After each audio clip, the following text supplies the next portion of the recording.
Salut, j'espère que tu vas bien. Mathieu avec toi de l'œil du recruteur. On va parler de l'entrevue aujourd'hui et des questions que tu n'auras pas vu venir.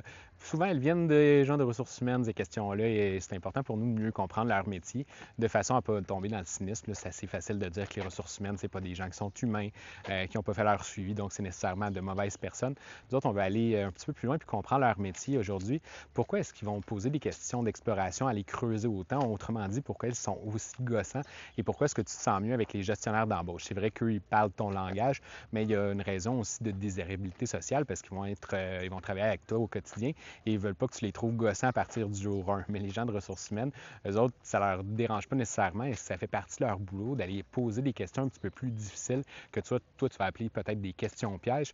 Mais moi, je vais juste te dire aujourd'hui qu'ils vont creuser davantage pour en savoir plus. C'est exactement comme quand ton enfant revient de l'école et qu'il te dit qu'il a passé une bonne journée, tu vas vouloir en savoir plus pour aller découvrir exactement qu'est-ce qui a été le contenu de cette journée-là. Bien, lors de ton entretien d'embauche, c'est la même chose. Cette inspiration-là me vient de Sébastien Savard qui a participé à un podcast qui s'appelle On redresse ça, qui était On conserve le talent, quelque chose comme ça. Je vais mettre le lien dans la description. Sébastien, c'est le président de Sourcing, qui est une entreprise de recrutement externe. C'est un third party qui fait beaucoup de recherche de candidats. Donc, il passe beaucoup d'entrevues au quotidien, Sébastien, et il a fait cette comparaison-là avec ton enfant quand il revient de l'école parce que tu vas lui demander pourquoi, qu'est-ce qui s'est passé ensuite. Alors, quelles sont les fameuses questions que les ressources humaines vont te poser qui vont probablement te déstabiliser?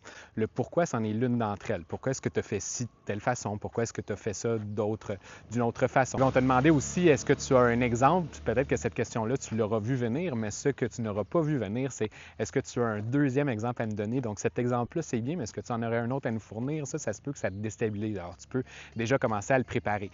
Ils vont te demander des questions comme comment est-ce que tu t'es senti à ce moment-là? Lorsqu'il est arrivé telle chose dans le projet. Quelle action est-ce que tu as posée par la suite? Qu'est-ce que ça l'a donné que tu fasses ça? Puis ça, là, quand tu as fait ça, qu'est-ce que ça l'a donné? Donc, ils vont s'intéresser beaucoup aux résultats et ça aussi, c'est quelque chose d'autre que tu peux prévoir. Alors, Sébastien utilisait la structure situation, action, résultat, qui est une structure très populaire recommandée dans des préparations d'entrevues. Et souvent, on va ajouter le T à ça pour parler de la méthode STAR, mais le T, il ne sert pas à grand-chose. Alors, tu as juste à te souvenir de cet acronyme-là, situation, action, résultat, ou sinon, tu vas parfois voir l'acronyme aussi CAR, contexte, action, résultat, même chose. C'est important de ne pas passer trop de temps sur le contexte non plus, parce que certes, il est important, mais l'action et le résultat qui a été entraîné par celle-ci est encore plus important. Alors, le contexte, oui, mais pas élaboré trop. Et surtout, le piège dans lequel les candidats tombent très fréquemment, c'est de parler au « on ». Et ils ne vont pas utiliser le « je ». Sébastien l'a dit, ça, dans le podcast. C'est arrivé à peu près à la 45e minute. Et c'est pour ça qu'aujourd'hui, je trouvais ça important de consacrer cette vidéo-là à cette portion-là du podcast parce que c'est super pertinent, donc reste avec moi. Lorsque tu parles au conditionnel, dans telle situation, je ferais la chose de la sorte, ça, c'est un leurre. Il ne faut pas tomber dans le conditionnel parce que le recruteur va chercher à te reprendre. Il va chercher un exemple précis. Tandis que si tu parles de façon plus générale, donc au conditionnel, là, tu tombes dans un piège classique de l'entretien d'embauche. Aussi, si tu ne parles pas au « je » suffisamment, que tu parles beaucoup au « on », même si ça a une notion noble derrière ça, que tu veux redonner le crédit à ton équipe, là, à tes employés qui sont tes subordonnés, que tu ne veux pas prendre le crédit, c'est très, très bien, c'est très, très humble, mais ils veulent savoir, les recruteurs, qu'est-ce que toi, tu as fait. Lorsque tu es un exécutif, un gestionnaire, il y a beaucoup de gens aussi qui vont parler avec des buzzwords. Ça, c'est mon observation personnelle quand je passe des gens en entrevue. Encore aujourd'hui, j'en passe beaucoup d'entrevues dans le cadre de mes rédactions de CV. Là, on passe une heure ensemble au téléphone et les gens vont me parler de stratégie, de plan d'action, mais sans traiter du contenu et sans traiter de ce que ça a provoqué comme résultat exactement, mais surtout, ils vont toujours parler au « on », eux autres également, pour parler de l'équipe, pour parler de l'organisation, alors qu'on va souvent les interrompre pour leur dire non, toi, qu'est-ce que tu as fait là-dedans? Et on va parfois poser la question d'exploration aussi. Est-ce que ça a été ton initiative ou c'est quelqu'un d'autre qui a pris l'initiative de faire ça? Alors ça, c'est une autre question aussi que tu peux prévoir. Alors si je récapitule les questions qui s'en viennent pour toi, tu as par exemple, est-ce que tu as un second exemple à nous donner? La question pourquoi? La question pourquoi toi? Pourquoi est-ce que tu as été choisi pour ce projet-là? Pourquoi est-ce que c'est toi qui as été choisi pour la promotion? Est-ce que c'est toi qui as pris cette initiative-là ou c'est quelqu'un d'autre? Qu'est-ce que tu as fait par la suite? Ensuite, quelle a été l'action que tu as posée? Donc, ils vont vouloir rétablir le fil des événements et plus tu vas reconstruire cette structure-là dans ta tête, plus tu vas être efficace en entrevue, toujours en suivant le modèle contexte, action, résultat. Et justement, lorsque tu parles des actions, n'hésite pas aussi à intégrer là, des apprentissages personnels ou des apprentissages sur l'industrie, par exemple, donc les choses, les grandes leçons desquelles tu en as tiré. N'hésite pas non plus aussi à parler des erreurs que tu as faites, donc n'hésite pas à les initier. Et lorsqu'on te parle que l'entrevue, c'est une conversation, moi je dis dans d'autres vidéos que c'est ta responsabilité et ça veut dire plus concrètement que tu ne dois pas hésiter à poser des questions dans le cadre de celle-ci. Alors même si la conversation ne sera jamais une conversation, que ce ne sera jamais un réel échange, et c'est tout à fait normal que tu sentes que ce soit un interrogatoire. Donc, il ne faut pas encore tomber dans le cynisme pour dire « ouais, ils ont agi un petit peu comme des enquêteurs auprès de moi parce que c'est leur métier, les ressources humaines, c'est leur travail d'aller creuser.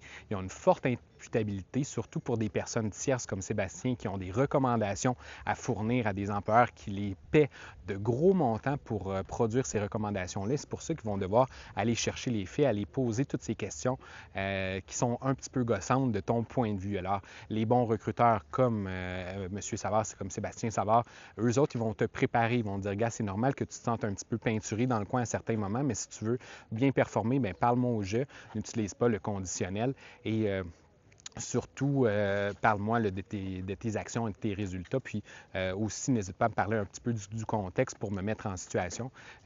Donc, lorsque tu es à parler avec un ami, ça, c'est une conversation. Tu ne vas pas revenir sur des propos qui faisaient peu de sens de ton ami parce que tu veux garder une certaine désirabilité sociale dans le cadre de cet échange-là. Donc, tu ne veux pas piéger ton ami.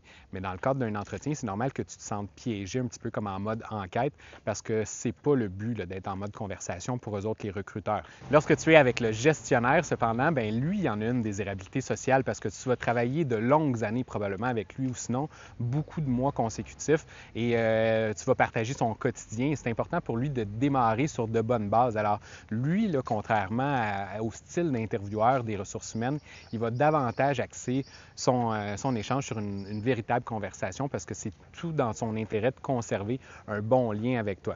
Et c'est pour ça qu'on invite les gens de ressources humaines à l'entrevue et qui jouent souvent le rôle du bad cop. Là. Je te jure que si tu étais plongé dans leur situation du jour au lendemain, que tu avais à passer des entretiens de la sorte et qu'on te demandait de rendre des comptes et de produire des comptes rendus sur les candidats, ce serait toi aussi dans ton avantage d'aller découvrir le poteau rose et d'aller creuser. Si une personne de ressources humaines te demande qu'est-ce que ça veut dire ça, on a eu une conversation d'un commun accord sur la fin d'emploi, est-ce que c'est toi qui as initié cet échange-là ou c'est l'employeur? Donc, tu vois qu'ils ne vont pas tolérer la bullshit que tu t'apprêtais à leur livrer. C'est la même chose si tu leur dis « j'avais fait le tour du jardin ».